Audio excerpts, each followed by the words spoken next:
ship sailed on Charlie. They can't handle the booze. You may be seated. Thank you very much.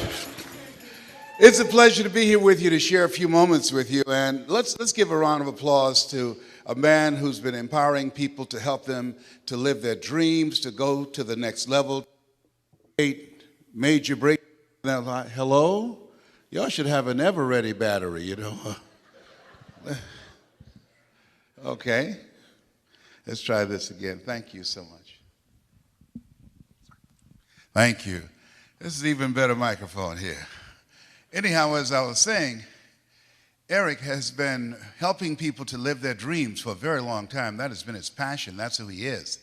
Giving people the tools, the mindset, the attitude of what it takes to really control your future. Let's give him a tremendous round of applause, if you please. Yes, indeed. Yes. This is who he is. Yes.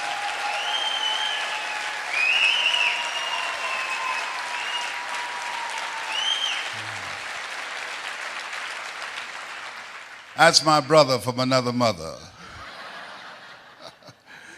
How many have major goals you'd like to achieve? Raise your hands, please. Very good. I like seeing that. Always like to ask that question, how many of you have major goals you like to achieve? Then I follow up with another question, because this is a crucial place in my life. Just came from the memorial services yesterday in Plano, Texas. Zig Ziglar, I remember when I first saw him speak, I knew I was looking at my destiny. I love helping people, and my goal was to be on stage with Zig and Dr. Norman Vincent Peale and Jim Rohn. These guys have gone on to the next level, but that was my goal and dream, and I was very fortunate to achieve that at a very crucial point in my life. This industry has really contributed a great deal to me. I go way back in multi-level marketing from the days of a company called Best Line Products, a guy named Bill Bailey. He was one of the mentors of Jim Rohn, one of the greatest speakers on the planet, and holiday magic. At this stage of my life, and I think about all of the things that I've done, I can tell you unequivocally, to dreamers, there's no business that will contribute to your growth and development more than this industry. There are several power strategies I'd like to share with you, but with the limited time that I have, I want to drill deeply on 3 of those that you will have as a result of being a part of this industry. Because what this industry allows you to do, and I want you to write this down. Number 1, it secures your future. It secures your future. Number 2, it will stretch you. You develop some new skills, people skills. You're a dreamer, you can't make your dream happen without building people. As I reflect on my life, 15 years ago I was diagnosed with prostate cancer, given a 2 to 3 year prognosis. And the skill set that I developed in multi-level marketing allowed me to generate enough income that I could focus on my health, take care of my mother. I'm adopted. I was born in a poor section of Miami, Florida called Liberty City. The other thing it did, it expanded my vision of myself. This is a time that as you look at yourself, there's no such thing as job security. How many of you know that? Raise your hands, please. And it instilled in me a sense of confidence, a strong sense of self. When you have a strong sense of self, that gives your life a sense of purpose. Your life has a sense of purpose, it gives your life a sense of direction. And the economy has changed. We have switched. I remember reading a book by Alvin Toffler called Future Shock. And the things that he talked about, what he predicted, we're living that right now. The 40-40 plan is gone, where you can go to college and graduate and get a job and work 40 hours a week doing the same thing for 40 years. That's gone. 73% of the college graduates, when they graduate, unable to find a job, they move back home with their parents. What multi-level marketing does, it empowers you and gives you the ability to create your own job. It gives you the ability to create your own destiny. I remember seeing Zig on stage. If you give enough people what they want, they will give you what you want. I remember Dr. Norman Vincent Peale, change your thinking and you will change your life. I remember Jim Rohn, when the end comes for you, let it find you conquering a new mountain, not sliding down an old one. I remember Earl Nightingale, all of us are self-made, but only the successful will admit it. I remember listening to those recordings over and over and over and over again to change my mental blueprint. I was born in a poor section of Miami, Florida called Liberty City with a twin brother, and in an abandoned building on a floor. And when we were 6 weeks of age, we were adopted by Mrs. Mamie Brown. Whenever I speak, I always say, all that I am and all that I ever hope to be, I owe to my mother. So I signed once and said, God took me out of my biological mother's womb and placed me in the heart of my adopted mother. Mama was a domestic worker. She worked on Miami Beach. She made up beds and cleaned homes. She cooked for families, weighed the food left over from the families that she cooked for. And my mother could bake too. Mama could bake a sweet potato pie so good you couldn't eat it with your shoes on. You had to take your shoes off so you could wiggle your toes. We wore the hand-me-down clothes of the children that Mama kept. These families are kind and generous. They would say, Mamie, whatever food is left over, you can pack it up and take it home to those children that you have adopted. When I ask you how many have big goals and dreams, I want to ask you to think about your goals and dreams in 3 areas. Number 1, what's some personal goal that you have for someone that you love? My first major goal was to buy my mother a home. That's what I wanted to do. I remember walking around these big, beautiful mansions before catching the bus going back to Liberty City and Overtown in Miami and said, Mama, she said, what is it, Leslie? When I become a man, I'm going to buy you a big, beautiful home just like this. How many have somebody that you like to do something for that's personal to you? Raise your hands, please. Very good. I want you to think about that. I'm going to share with you some strategies how you can make that happen. Next thing is I want you to think about your financial freedom number. That when you reach that number, when you earn that amount of money, that you will feel a sense of relief. It take a lot of stress out of your life. It give you more time for yourself and for your family. And what that number is, if you wrote it down or if you're thinking about it, I want you to multiply it 100 times. And the reason that I want you to do that, I have found in my own life that most people fail in life not because they aim too high and miss. Most people fail in life because they have done what I did for the first part of my life. Aim too low and hit. And then I want you to think about your social contribution. I believe that we live in the greatest country in the world that allows us to live a life of contribution. Horace Mann said we should be ashamed to die until we've made some major contribution to humankind. One of the goals I have is to reduce the number of women who die from breast cancer. My mother was a 22-year breast cancer conqueror. One of the goals I have, every time I get on stage, I tell men that I was diagnosed 15 years ago with prostate cancer, given a 2 to 3 year prognosis. One of the things I believe doctors should never tell someone they're terminally ill. What they should say is that my ability to help you has terminated.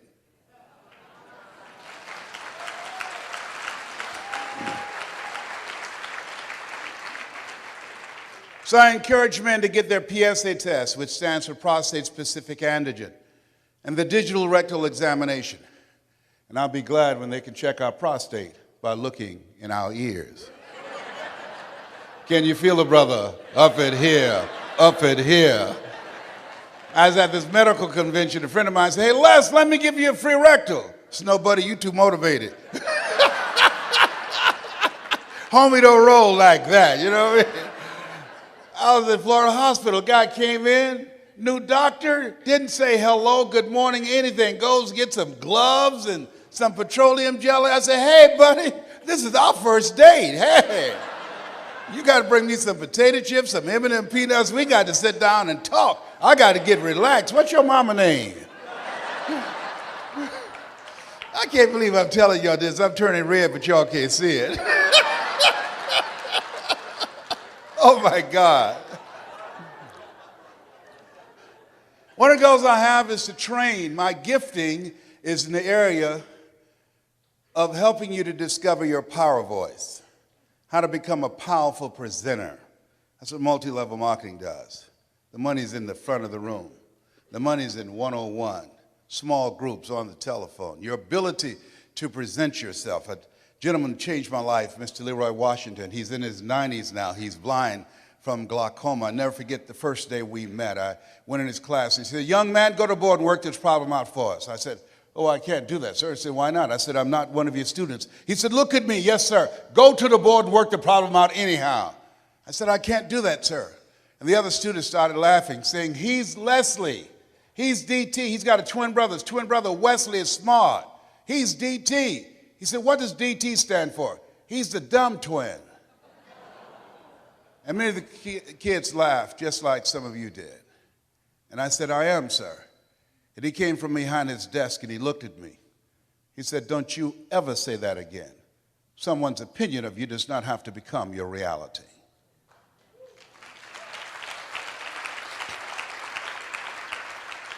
That was a turning point in my life. On one hand, I was humiliated, but on the other hand, I was liberated because he looked at me with the eyes of Goethe, who said, look at a man the way that he is, he only becomes worse. But look at him as if he were what he could be, then he becomes what he should be.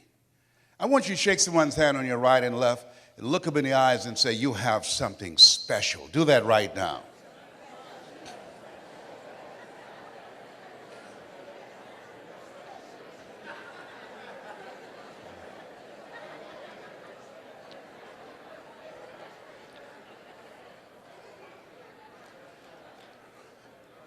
Ladies and gentlemen, you have something special.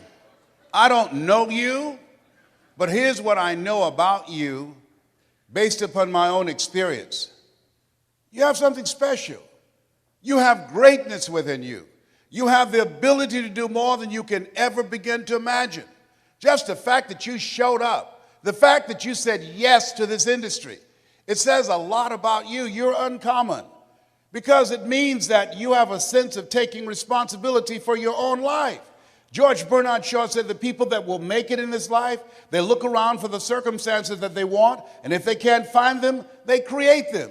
You have something special. You have greatness within you. You've experienced setbacks and disappointments like everybody else in the economy, but you're operating out of the thinking of one L.C. Robinson, who said things may happen around you and things may happen to you, but the only things that really count are the things that happen in you. You have something special. For some of you, it was a struggle to get here. You couldn't afford to be here, but there's something in you that said, I can't afford not to be here. You have something special. You are uncommon. One great American said, I choose not to be a common man. It's my right to be uncommon if I can. I seek opportunity, not security. I don't wish to be a kept citizen, humbled and dulled by having the state look after me. I want to take the calculated risk, to dream and to build, to fail and to succeed. I refuse to live from hand to mouth. I prefer the challenges of life to the guaranteed existence, the thrill of fulfillment to the still calm of utopia. I will never cower before any master, nor bend to any threat. It's my heritage to stand erect, proud and unafraid, to face the world boldly and say, this I have done. That's what it means to be a part of multi-level marketing, an uncommon desire to live your dream and control your destiny.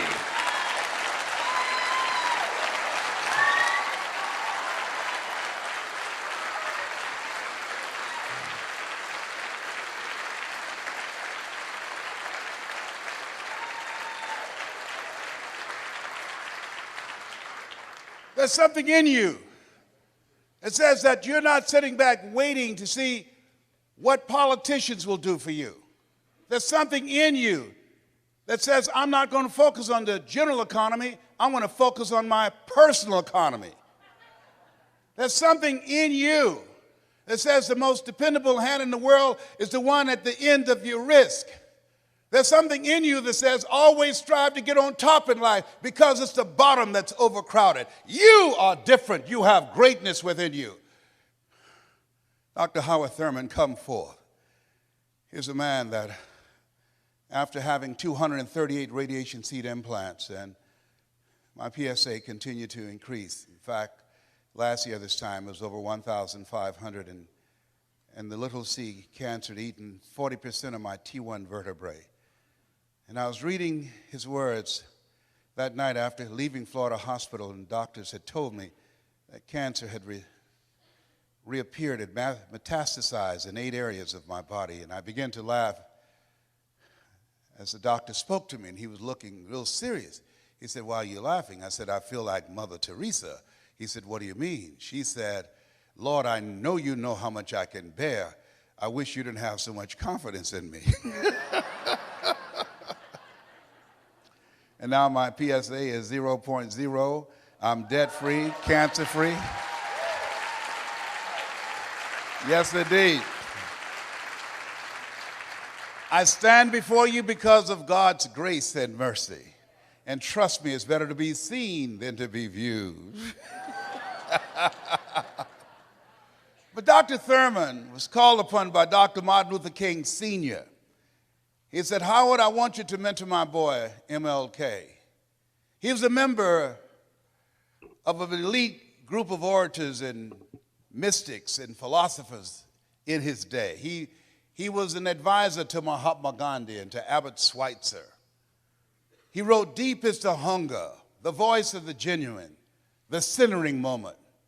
He wrote some words that I was reading around 3 o'clock in the morning that grabbed me. He said, the ideal situation for a man or woman to die is to have family members praying with them as they cross over.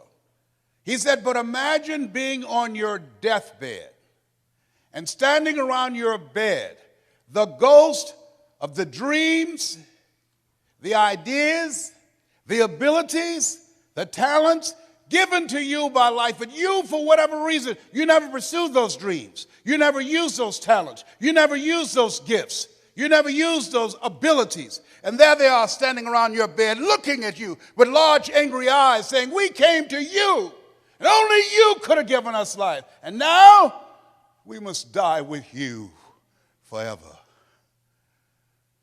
And the question is, if you died today, what dreams, what ideas, what books, what leadership, what voice, what story will die with you?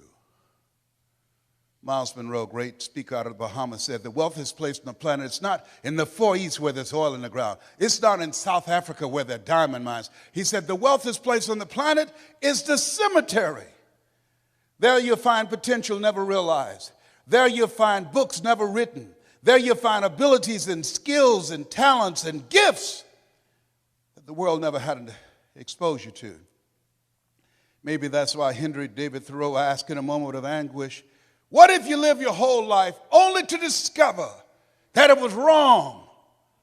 That it was wrong.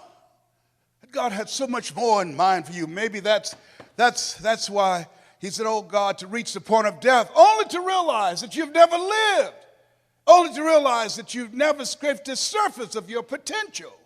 Everybody let us say together, live full, die empty. And the people in this room have decided to live full.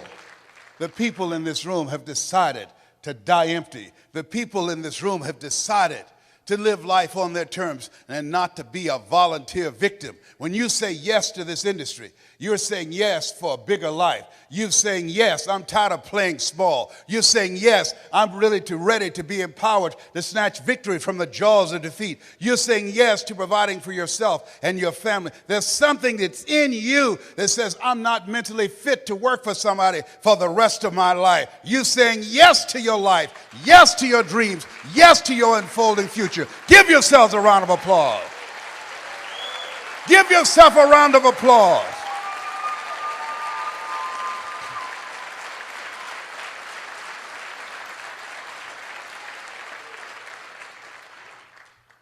I didn't do this for years.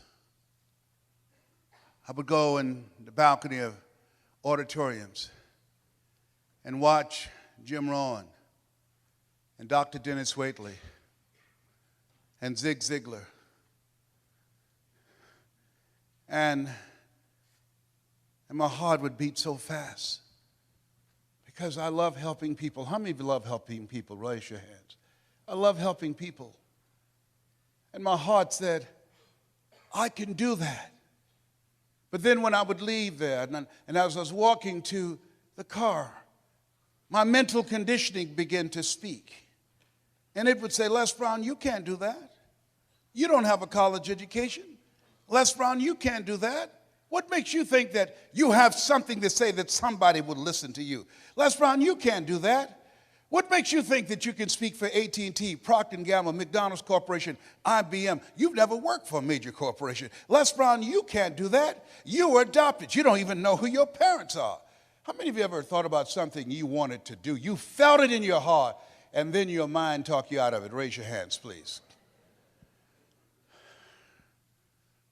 I convinced myself that I couldn't do it. I learned something from that experience. Whenever there's an argument between your heart and your mind, follow your heart. There are things that the heart can understand and feel that the mind cannot relate to. Maybe that's why my favorite book says, lean not unto thine own understanding, and all thy ways acknowledge him, and he shall direct thy path. There are things that you feel, that you know in your heart of hearts, that's not logical, it's not practical, it's not realistic, but there's something in you that says, I can do this. I can do this. After facing defeats and disappointments and failures again and again and again, there's still something in you that says, I can do this. Operating out of a thinking when life knocks you down, try and land on your back, because when you can look up, you can get up. I can do this. I can do this. When you present and people say, oh yes, I'd like to be a part of that. Yes, they have the personality and they need it, and they don't show up. You end up being a babysitter. You have to be a counselor and a psychologist and a minister. They challenge you to pray to Jesus and Yahweh and Melchizedek and Buddha. They'll get on your last nerve, have you chanting, Nomi Yoho Renge Kyo. It's interesting when you talk to people about securing their future, and you can't help them to become actively engaged in their own life. A friend of mine named Lorraine had me to come to do an intervention with her brother that was addicted to drugs, and he told us to get out of his house. And as we were going down the steps, I said, I'm sorry I failed. I'm so disappointed. And she said something that I'll never forget. I want you to remember. She said, Les, most people won't participate in their own rescue. Wow. Most people won't participate in their own rescue. You have a vehicle that will allow them to create their own job. You have products that people need. You have training and coaching where they'll be in business for themselves, but not by themselves. You have leadership of people who've proven that it's possible you can live your dreams. It's possible you got a shot at creating a fortune. Everybody's not going to do it. We can't predict performance. And all you are saying, hey, listen, here's an opportunity. And don't take it personal when people say no to you. They're not saying no to you. They're saying no to themselves. They're saying no to living a bigger life. They're saying no to what's going on in their head because they're suffering from possibility blindness. They can't see themselves doing more. They don't want to do that extra work. So they're saving you some time. They know they're trifling and don't want to work. Don't try and convince them to say yes. A person convinced against their will is of the same opinion still. This is hard work. H-A-R-D and H-E-A-R-T. Hard work and heart work. You got to gut this out. You've got to know your vitamin. You've got to fail your way to success. You've got to be unstoppable. You have to operate like Willie Jolly, who said a setback is a setup for a comeback. You've got to be relentless when you're building a business. You've got to be able to have courage after you face rejection and again and again and again. After somebody tell you they're going to show up and then they don't come, they don't return your calls. It takes courage. You go out and start talking to people. It takes courage when creditors are breathing down your neck and family members saying, oh, there he goes again with another pyramid scheme.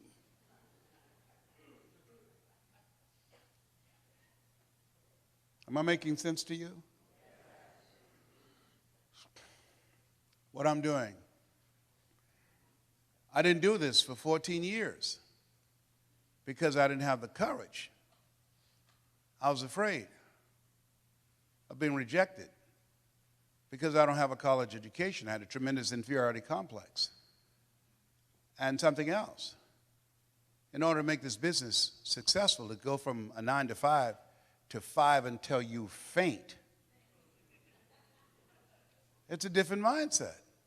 It requires a radical change. How many of you know that it's hard building a thriving residual income on a monthly basis? Raise your hands, please. Yeah. That's why most people won't say yes. It's much easier to complain about the economy. It's much easier to complain about our elected officials. It's much easier to talk about the recession. That's much easier. To come up with excuses and why you can't do it. That's where I was. That's where I set up station for a long time. My mentor said something to me, Mike Williams. I want you to write this down.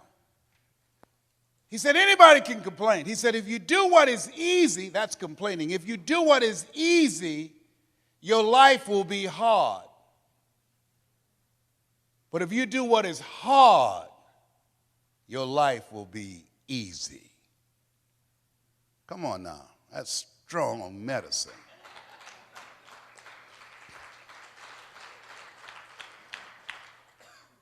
If you do what is easy, complain about your situation, your circumstances. If you do what is easy, stand around and be a volunteer victim like everybody else.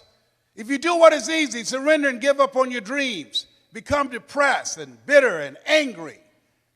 Anybody can do that. If you do what is easy, your life will be hard.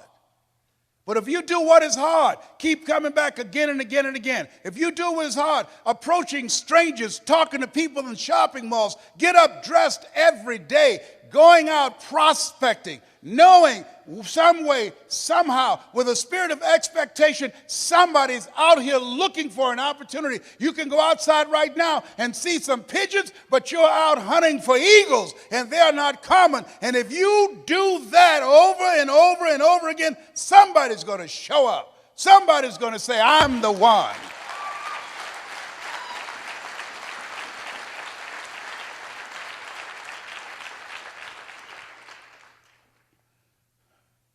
Dr. Thurman, I love him so much. What a great writer. He said, there's something in each and every one of you that waits and listens to the voice of the genuine in yourself.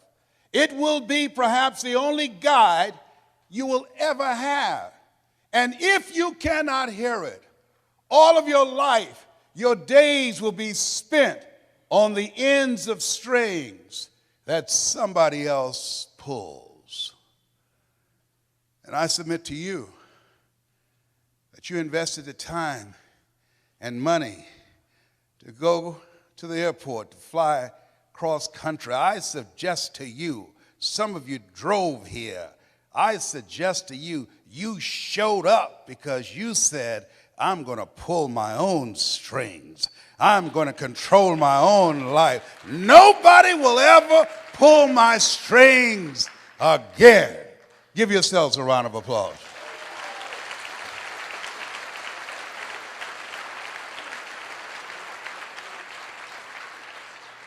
I want you to write this down, choosing your future.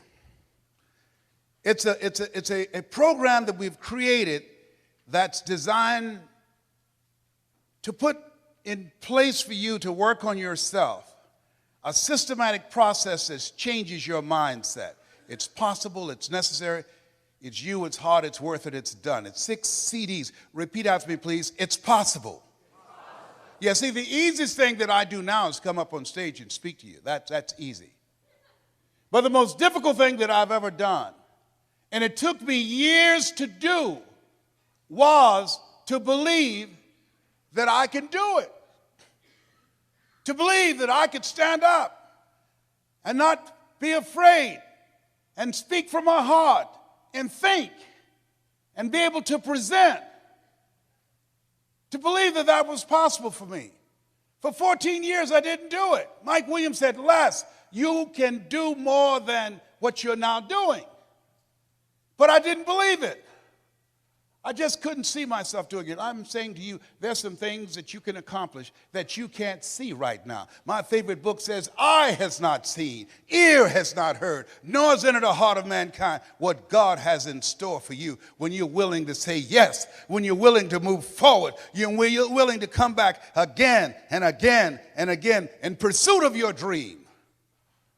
Life will respond to you.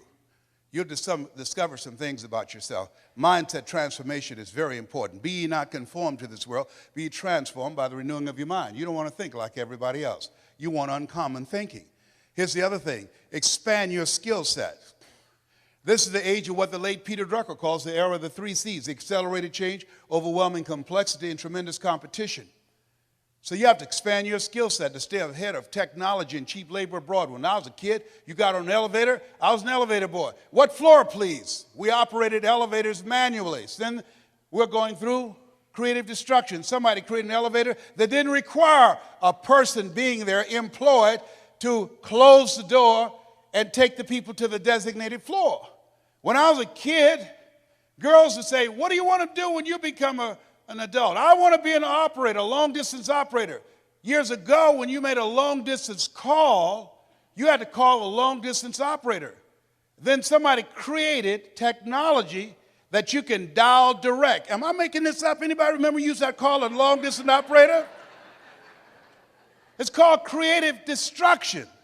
Somebody created technology that we don't have to do that anymore. So today, what multi-level marketing does allow you to secure your future, to stay ahead of technology and cheap labor abroad. You can hire a PhD or an MBA in the Philippines or India for $2.60 an hour. So what you're doing is you're staying ahead of the game because we're going through continuously creative destruction. I think about Mr. Washington. Young man, yes, sir. What do you want to do with your life? I want to buy my mother a home, sir. I want to take care of my mother.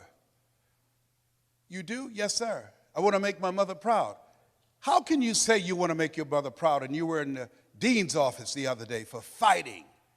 Sir, they call me DT, the dumb twin. So you're going to fight them? Yes, sir. Why, Brown? Why? Anger is the wind that blows out the lamp of the mind. How do I get even, sir? Tell me. They pick on me all the time because it takes me longer to learn things than others. I'm not like my sister at the University of Miami. I'm not like my brother. They always compare me to him. Mr. Brown, you want to get even? Yes, sir. He said, you have a good memory, young man. Yes, I do. Yes, I do, sir. Remember these words by Frank Sinatra. The best revenge is massive success.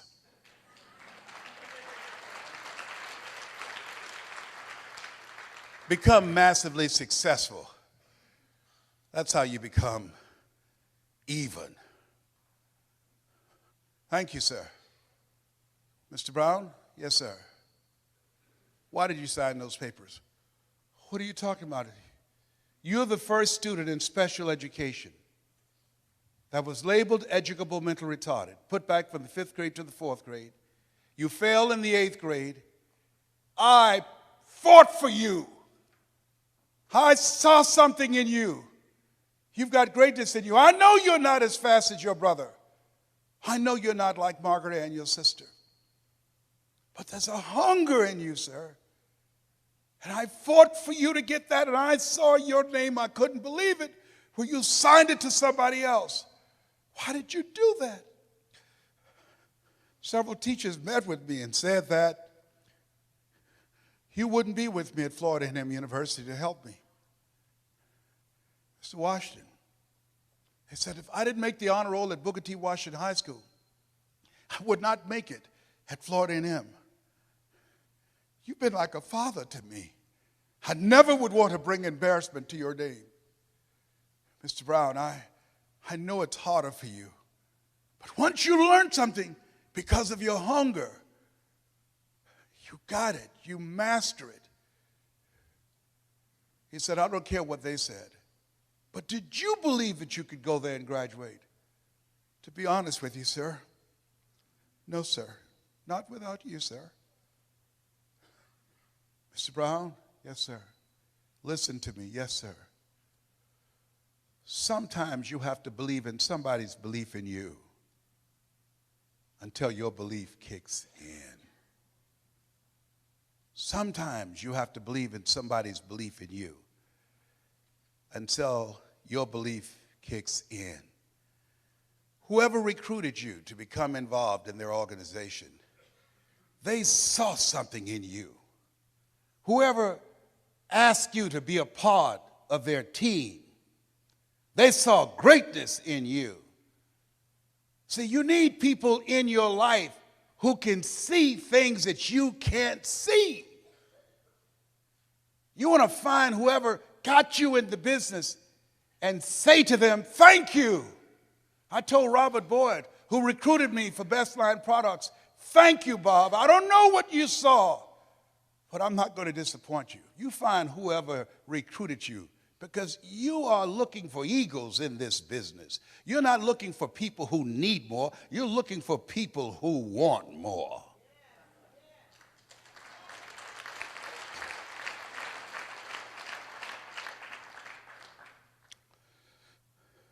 Let us say together, it's possible. Everybody together, it's possible. I can live my dreams. I will work on myself every day. I will retrain my thinking every day. I will listen to audio programs. I would read 10 to 15 pages of something positive every day. I will turn off my television and turn on my life.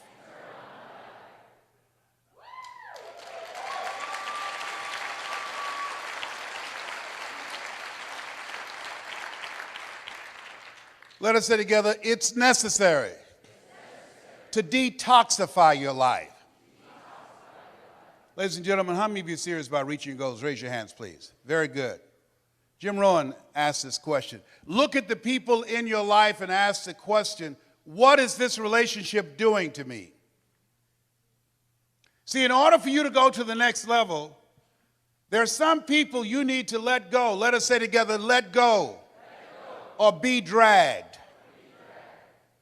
There's some people, because of their negativity, they're emotional vampires. They will drain you. You want to be around people that you can learn from, that you can grow from. Dr. Dennis Kimbrough out of Atlanta said, if you're the smartest one in your group, you need to get a new group.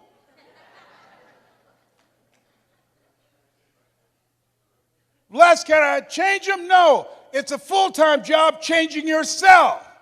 There's some people that's comfortable being negative, comfortable being a volunteer victim. There's some people that's so negative they can walk into a dark room and begin to develop. Oh, behave. My medication wearing off now.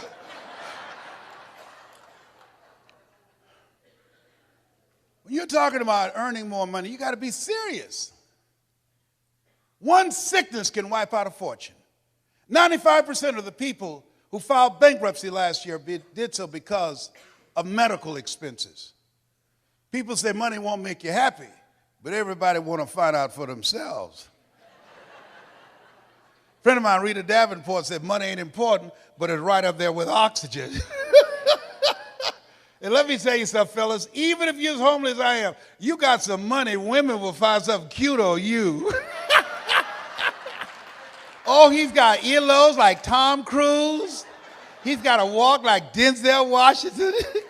I used to be so broke, I'd walk past a bank and trip the alarm.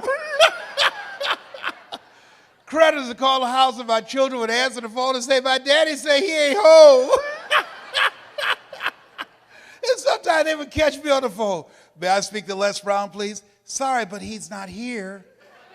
You sound like Les Brown. Don't you go there, big boy. Oh, my God. Red Fox said money can't buy you happiness, but it can make a big down payment. Oh. This thing called life. Here's something else. Write this down. You're going to fail your way to success. There are people who look promising. They're going to disappoint you, hurt your feelings. There are people who should be there to encourage you, to motivate you. They're going to be the #1 members of the discouragement club. Before things get better for you, they're going to get real bad. When you have a dream, think it not strange that you'll face the fiery furnaces of this world. You will, not you might, you will have tribulations. How many of you know that's true? Raise your hands, please. Things are going to happen to you. And don't complain. Don't go around telling everybody.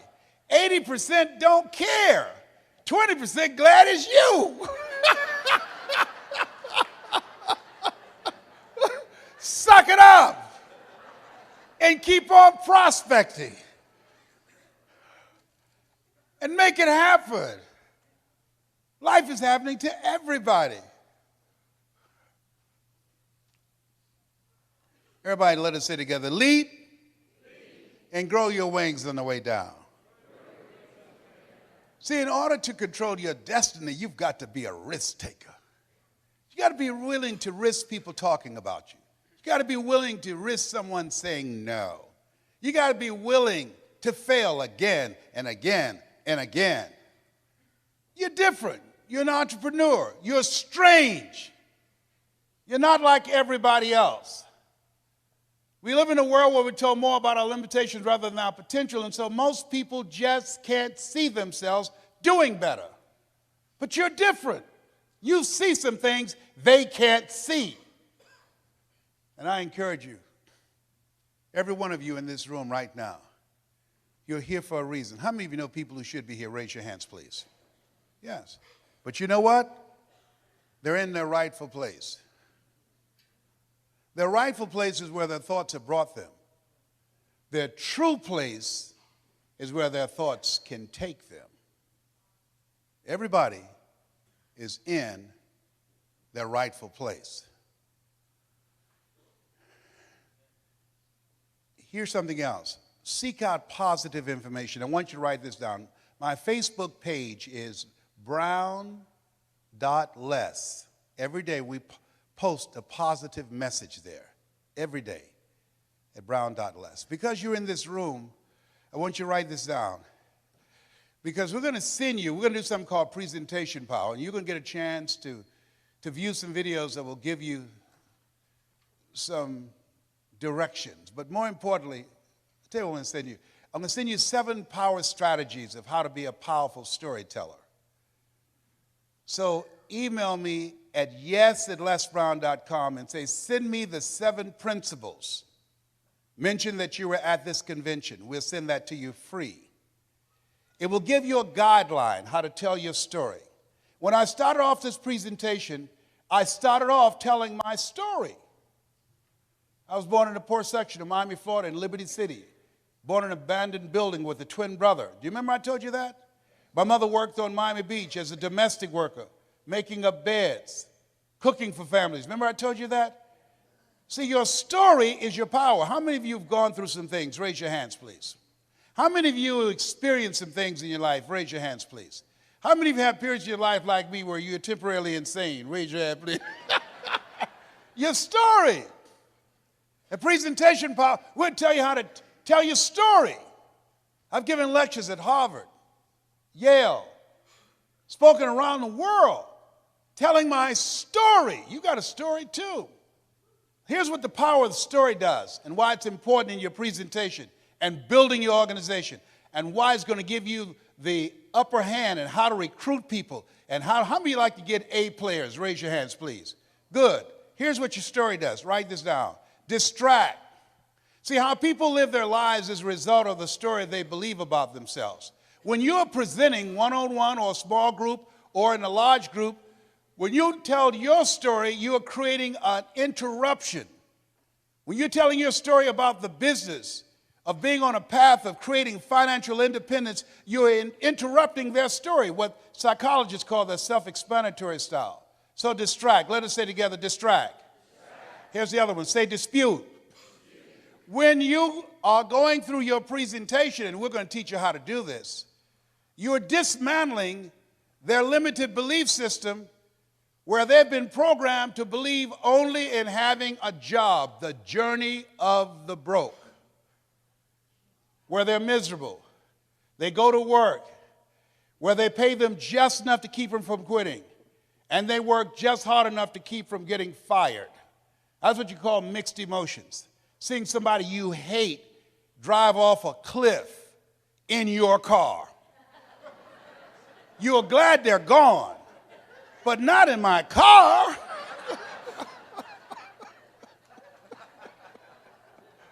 Can you feel me up in here? Can you feel me? People go to jobs that they hate, 87% of Americans, and guess what? And they pray they don't get fired. That's no way to live. That's why you're here. You just said, you know what? No, I ain't going out like this. You know, I'm telling you. And people think you're crazy, and you are. You got to be crazy today. You got to be out of your mind. My favorite book said, let that mind be in you. You got to have another mind in you that says, I got this. This is my life. I own this. I'm going to call the shots here. Nobody's going to tell me how much I'm worth, what time I can take a lunch break. I'm not going to anybody and ask for permission to take my family on vacation. No, I got this. I've got a vehicle that can take me to another place. That's why you said yes. Give yourselves a round of applause.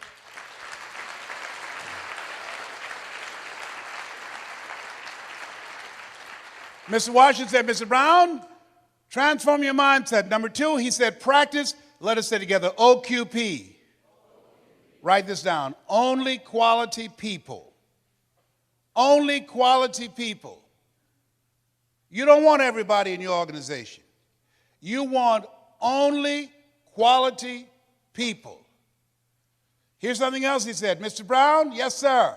And this is what we're going to do in this presentation. That's called presentation power. He said, develop your communication skills, how you present yourself, how you sell yourself. He said, once you open your mouth, you tell the world who you are. And then he said something else. Let us say together with conviction. I want everybody to join me on this. Let us say together, you got to be hungry. Say it again, you got to be hungry. He said, what do you want to do with your life, young man? I said, sir, I want to buy my mother a home. He said, you got to be hungry. I said, what do you mean by that? He said, people that are hungry are willing to do the things today others won't do in order to have the things tomorrow others won't have. He said, people that are hungry are relentless. People that are hungry are unstoppable. People that are hungry refuse to give up. People that are hungry, no excuse is acceptable for not making their dream become a reality. I said, I'm hungry, sir. I'm hungry to take care of my mother. I'm hungry to make her proud. I told my mother that she'll never have to pay another bill once I turn 18, and she hasn't, Mr. Washington. hungry, sir, for another life. I'm not going to die here in Liberty City. I want to travel, sir. I want to see the world. He said, you can do that, sir. He said, practice OQP, only quality people. If you run around with 9 broke people, he said, I guarantee you, you'll become number 10. He said, work on your mindset. Listen to these audio programs I'm giving you every day. Glenn Turner, Dare to Be Great, every day. Dr. Norman Vincent Peale, Jim Rohn, every day. Zig Ziglar, program your mind, Mr. Brown. He said, how do you plan to buy your mother a home? I said, sir, I want to become a disc jockey. He said, is that right? I said, yes, sir. He said, good. He said, work on your mind. Here are my car keys. What do you want me to do with this? At lunchtime, go in my car, turn on the radio, and listen to Paul Harvey. Why? He's the world's greatest communicator. You want to be successful? Yes, sir. He says, listen and study people that are great communicators. That's the key to controlling your future. I said, but that's at lunchtime. In order to be successful, you got to be hungry. You got to be willing to do the things today others won't do. Are you willing to do that to be successful? To buy your mother a home? Yes, sir. Yes, sir. And that's what you have done. You've got some goals that you want to achieve. There's some things that you want to do. And you've said to yourself, I'm willing to face the no's. You've said to yourself, I'm willing for people to laugh at me. You've said to yourself, I'm willing to gut this out. You said to yourself, I'm willing to make this happen. You said to yourself, I'm going to do whatever it takes to build this business. I can do it. If anybody's ever done it at any point in time in history, then what's possible for one, it's possible for me, and I'm going to do it. That's what you said to yourself.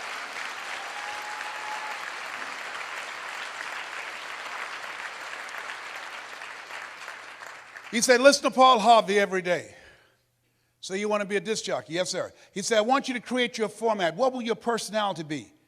What style are you going to have? I said, wait a minute, sir. I want to be a disc jockey, but I don't have a job yet. And then he said something.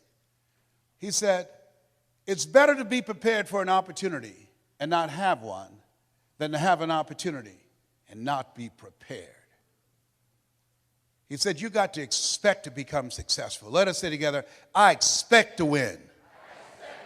I expect to increase my recruitment. I expect to be a great presenter. I expect to become a millionaire. It's my time. It's possible. It's necessary. It's me. It's hard.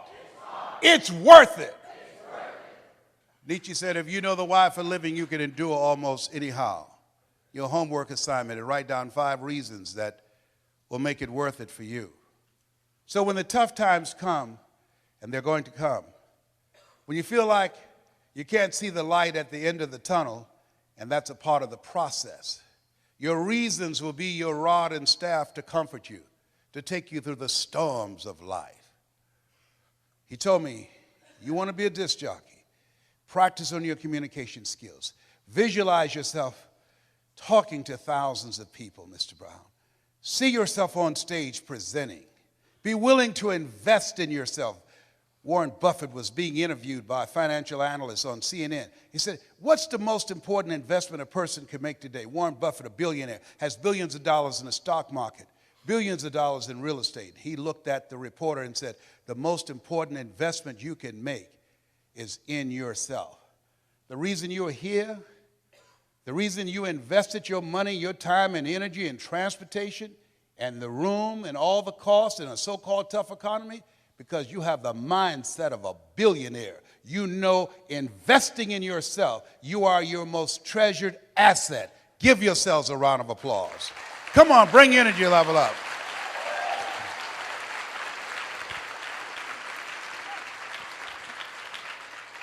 So he said, Mr. Brown, I've done all that I can do for you. You've got to go out and face the music. You go with the things I've taught you and make it happen. I went to WMBM radio station on Miami Beach. Milton Butterball Smith was the program director. Hello, Mr. Butterball. My name is Les Brown, sir. I'd like to be a disc jockey. He said, young man, you have any journalism in your background? No, sir, I don't. You have any experience in broadcasting?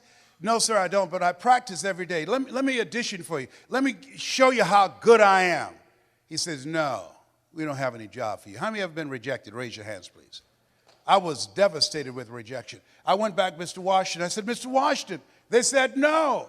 He said, don't take it personally. Most people are so negative, they have to say no 7 times before they say yes. He said, you got to be hungry. Go back again.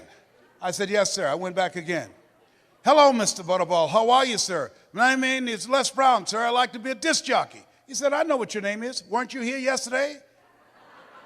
Yes, sir. Didn't I tell you no yesterday? Yes, sir. He said, then why are you back today? I said, well, sir, I didn't know whether or not somebody was laid off or somebody was fired, sir. No one was laid off or fired. Now get on out of here. I came back the next day, talking loud, looking happy, like I was seeing him for the first time. I said, hello, Mr. Butterball. How are you? My name is Les Brown, sir. I'd like to be a disc jockey. He said, I know what your name is. Weren't you here the last 2 days? I said, yes, sir. Didn't I tell you no the last 2 days? I said, yes, sir. He said, then why are you back today? I said, sir, I didn't know whether or not someone got sick or someone died, sir. He said, no one got sick or died. No one was laid off or fired. Now don't you come back here again. I came back the next day, talking loud, looking happy, like I was singing for the first time. I said, hello, Mr. Butterball. How are you? He looked at me with rage. He said, go get me some coffee. I said, yes, sir.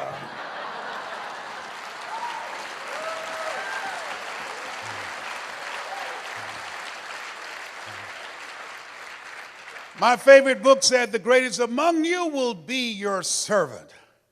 So I became the errand boy for the disc jockeys. I was serving them. I'd go get their lunch and their dinner, and I'd come into the control room, watching them working the control room knobs and switches, knowing my time will come. Let us say together, my time will come. When I'll be a top producer. And when I'll come up on stage and they call my name because of my accomplishment, my time will come. Because I'm going to put forth the effort. And so on the weekends when the disc jockeys would come out to the parking lot, the cars would be clean inside out. They said, hey, who did this? I did, sir. How much do you charge, young man? Oh, nothing, sir.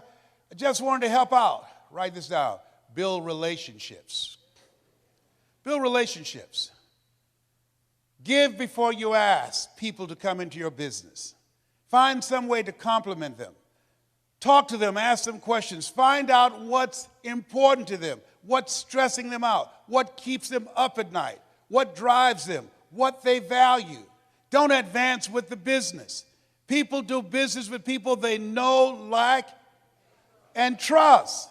That's why you want to tell the story and ask key questions. You want to be strategic and experiential. Write this down. You have an energy signature.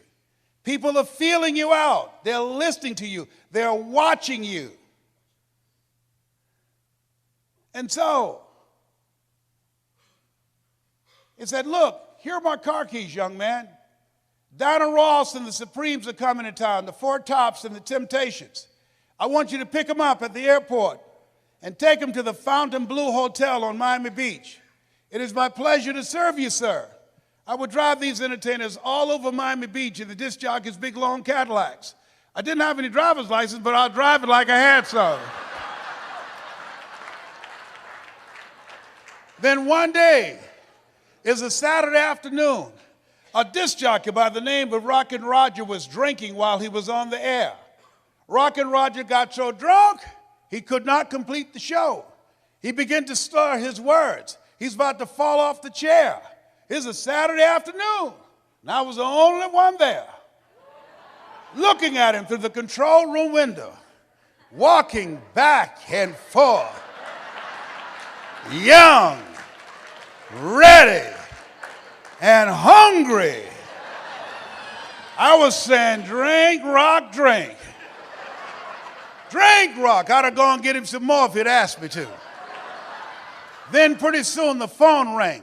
It was a general manager. I said, hello? He said, young boy, this is Mr. Clyde. I said, I know. He said, Rock can't finish the program. I said, I know. He said, will you call one of the other DJs in? I said, yes, sir. I hung the phone up and said, now he must think I'm crazy. I called my mama and my girlfriend, Cassandra. I said, y'all come out on the front porch, turn up the radio. I'm about to come on the air.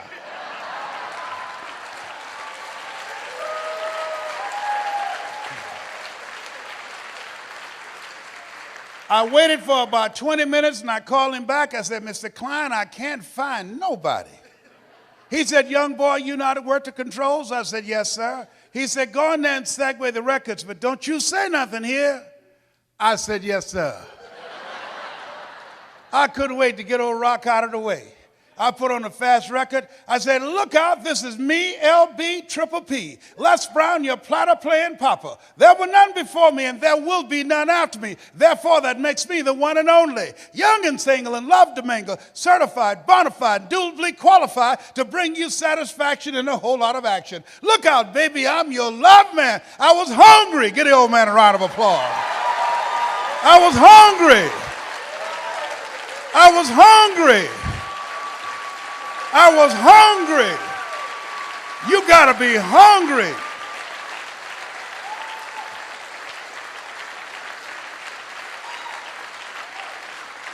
Shake someone's hand on your right and left and say, you got to be hungry. Do that right now. Shake somebody else's hand. Say, you got to be hungry.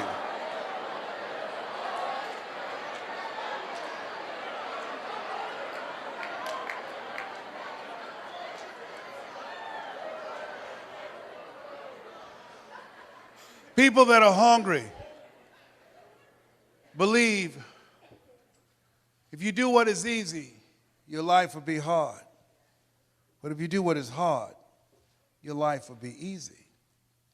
People that are hungry believe what Zig said when he said, if you give enough people what they want, they will give you what you want. People that are hungry believe always strive to get on top in life because it's the bottom that's overcrowded. People that are hungry are uncommon people. They say yes to their dreams.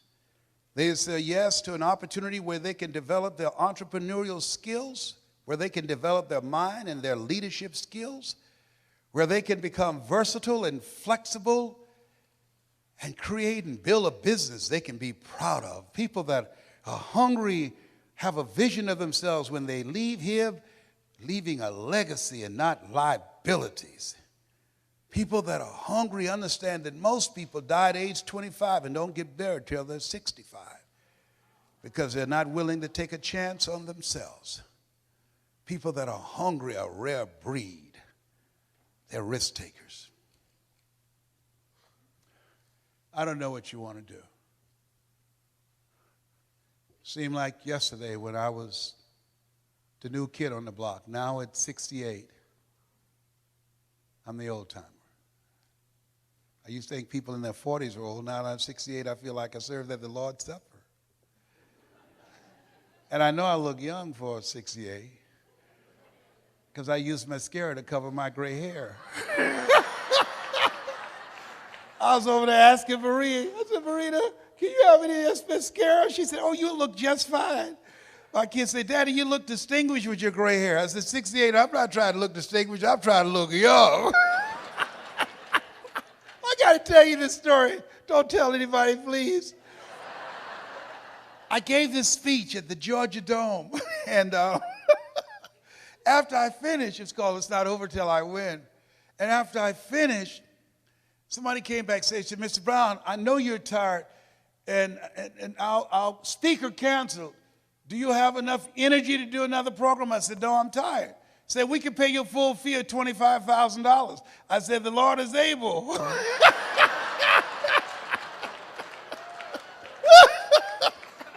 So they took me over to the Georgia World Congress Center. And it was an intimate setting. People were very close to the stage. So I looked in the room, and then I went in the restroom and got my little Mademoiselle mascara out to cover my gray, Eva Bush stash and everything. So I came in the room. The lady wanted everybody to know that she knew me. So she said, there he is, Les Brown. I came up on the stage. She holds her cheek out for me to kiss it. I kissed her on the cheek and left this big black smudge on her face.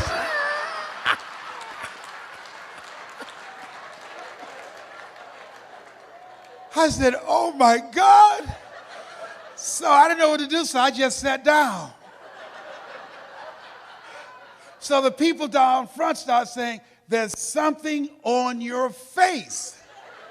She looks at me, she said, what are they saying? I said, I don't know. Then one nosy lady went over there, opened up her pocketbook, and gave her a mirror. Now, nobody asked her to do that. Getting in the Kool-Aid, don't know the flavor. She looks and see the big black smudge on her face. She said, how did this get here? I said, I don't know. You think maybe some of this rubs off? Well, the reason I'm telling you this, don't worry if I kiss you today, because Marie said, you don't need it. You'll be just fine. You look distinguished. Whatever. How many of you like to learn how to improve your presentation skills? Raise your hand. We're going to do a webinar that will walk you through a process and teach you how to tell your story so you can speak in your community on a volunteer basis and be able to make a difference. How many of you like to make a difference with your story? Raise your hands. Very good. We will show you how to do this. I've been doing this now for 40 years. I love and admire Eric Worre for who he is, me as a friend, but the passion that he has in giving you the tools that you need, not just the mindset, but the skill set of what it takes to build a strong multi-level marketing business. I can tell you, based upon my experience, and he's not paying me to be here. He's got a blue light special going on up in here. This is my friend that I love him. There are a few people who can call me, and I'll get on a flight, and I only had 4 hours of sleep to come in to speak. I was very subdued and conservative today, but I love and admire him.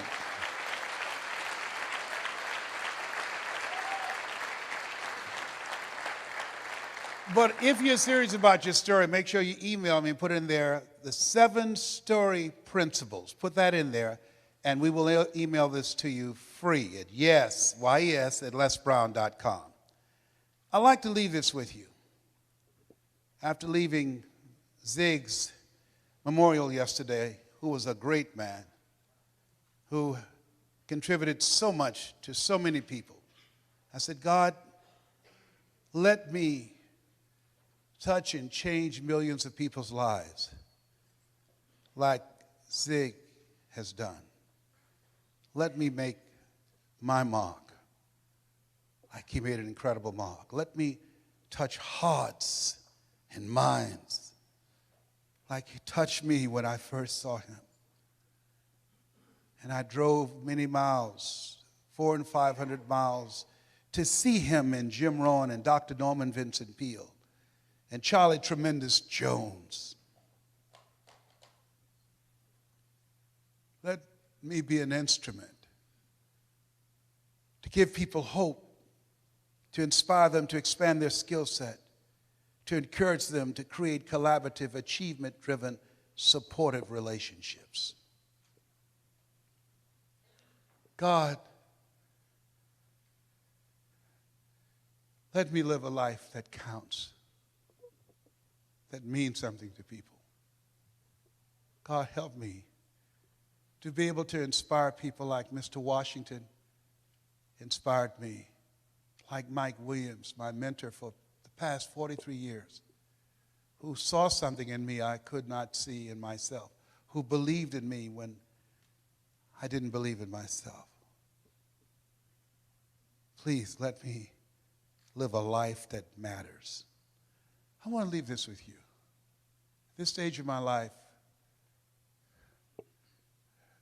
my goal is to train 100,000 speakers who will have one message: hope, skill set, and collaborative relationships that will change how people think, how they feel, and how they act. 100,000 people outside of religion and outside of politics, both of which I believe polarize and divide people. 100,000 ordinary people who want to live an extraordinary life.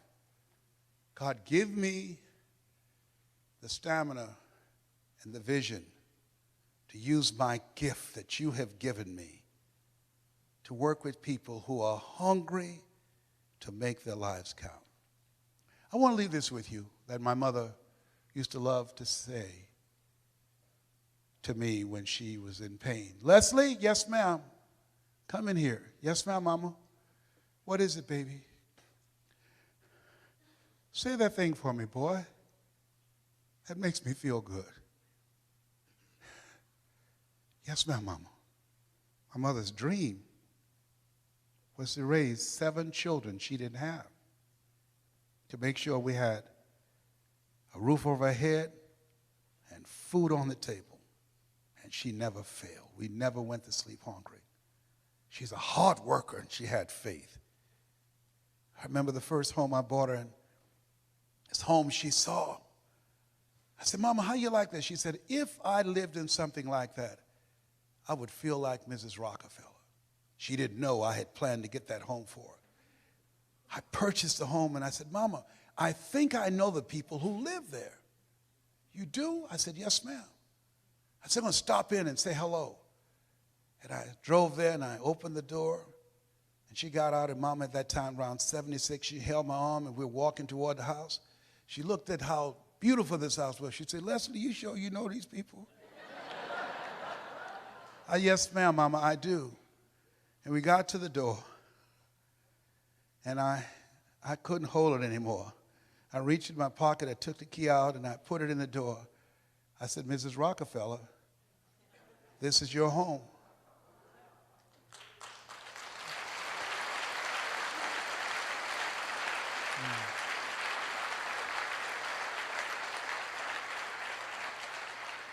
She said, Leslie, what are you talking about? I said, Mama, I bought this for you. I pushed the door open. She stuck her head in the door. She said, anybody home? I said, no, Mama. Nobody's here. This is yours. It's fully furnished. Multi-level marketing made that happen. This is going to happen for you. It's already happened for some of you.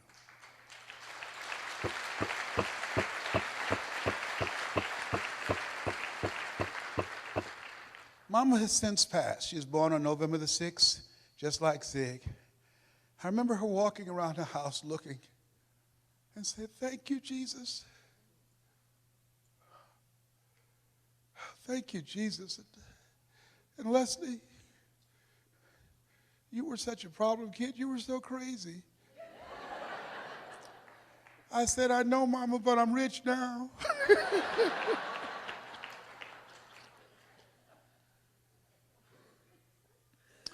I dedicate this to the dream in you. Say that thing for me, boy. Yes, ma'am. If you want a thing bad enough to go out and fight for it, to work day and night for it, to give up your time, your peace, and your sleep for it. If all that you dream and scheme is about it, and life seems useless and worthless without it, and if you gladly sweat for it and fret for it and plan for it and lose all your terror of the opposition for it, and if you simply go after that thing that you want with all of your capacity, strength and sagacity, faith, hope, and confidence, and stern pertinacity, if neither cold poverty, famish, or gulf, sickness or pain of body and brain can keep you away from the thing that you want, if dogged and grim you besiege and beset it, with the help of God, you'll get it. This has been Mrs. Mamie Brown's Baby Boy. God bless you. God bless your dream. God bless America. Thank you so very much.